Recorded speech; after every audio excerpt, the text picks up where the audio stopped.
Jadi polisi atau kuliah? Wes. Polisi men. Siapa? Laksanakan. Atau jadi mahasiswa? Siapa dosen? Saya kerjakan tugas. Tentunya itu pilihan yang sangat membingungkan bagi kalian yang sekarang kelas 12 akan menjadi seorang polisi, tentara, polwan, atau melanjutkan ke universitas. Saya akan beri saran dan saya akan beri sebuah pandangan yang sangat luar biasa kepada kalian agar tidak bingung dan tidak pusing untuk mempertimbangkan menjadi seorang polisi atau masuk ke perguruan tinggi. Oke, cekidot, kita akan bahas.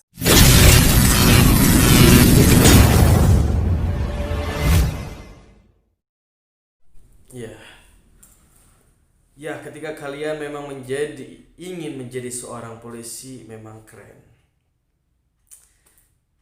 Memang gagah. Memang banyak duit. Tapi kalian bayangkan, tapi kalian pikirkan ketika kalian daftar polisi dan tidak lolos.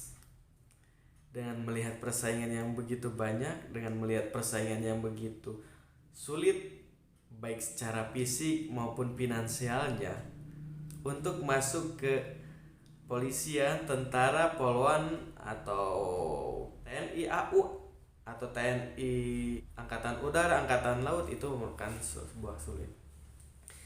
Saya berpendapat bahwa boleh kalian mengikuti jalur masuk untuk tes kepolisian. Karena itu cita-cita kalian, karena itu harapan orang tua kalian, karena itu harapan keluarga atau sanak saudara yang juga sama titelnya atau sama pekerjaannya menjadi seorang polisi, polwan, ataupun tentara. Atau kalian punya kenalan di salah satu instansi pemerintahan kepolisian, atau kalian punya orang dalam, nggak apa-apa ya memang. Tapi untuk kalian yang sekarang memilih polisi, apakah kalian tidak membayangkan pahitnya, tidak membayangkan hasil pahitnya, hasil terburuknya, karena segala sesuatu kita harus memiliki plan A, plan B, plan C. Karena apa yang kita rencanakan itu memang kadang tidak sesuai dengan rencana, apalagi hanya satu rencana tidak memiliki plan A, B, C, dan lain, tidak memiliki cadangan lah intinya. Nah, apakah kalian memikirkan ketika kalian sekarang walaupun memiliki relasi, walaupun memiliki sanak saudara, orang dalam, bisa masuk atau bisa punya uang, hal terpahitnya ketika kalian tidak lolos, yang pertama adalah akan mengikuti tahun depan, atau bekerja, atau nikah dulu lah itu tuh. Untuk kepolisian itu yang lulus SMA itu ada kriterianya sampai batas umur 21 tahun. Dan untuk kalian jika ada adik sekalian bingung, walaupun sekarang semangat, percaya diri sekali, saya anggap itu betul-betul luar biasa. Saya hargai semangat kalian yang mau masuk ke polisian, tentara, ataupun polwan.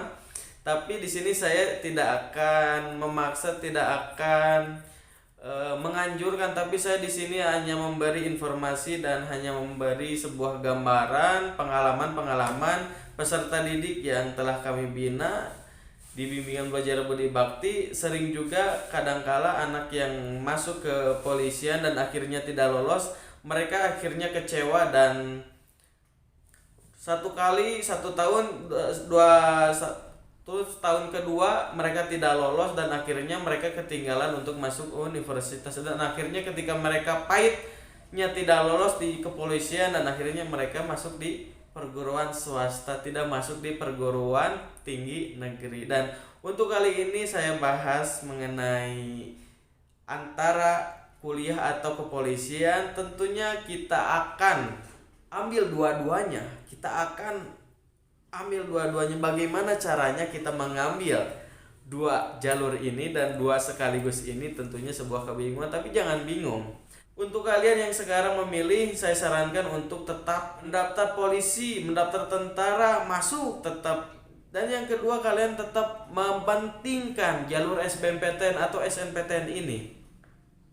Karena jalur SBMPTN ini bisa dilaksanakan ujian tulis sehingga kalian bisa betul-betul memperdalam materi. Ketika kalian pahitnya tidak lulus di kepolisian tentara, kalian bisa masuk di universitas negeri. Jadi kalian tidak menganggur, tidak rugi sama sekali.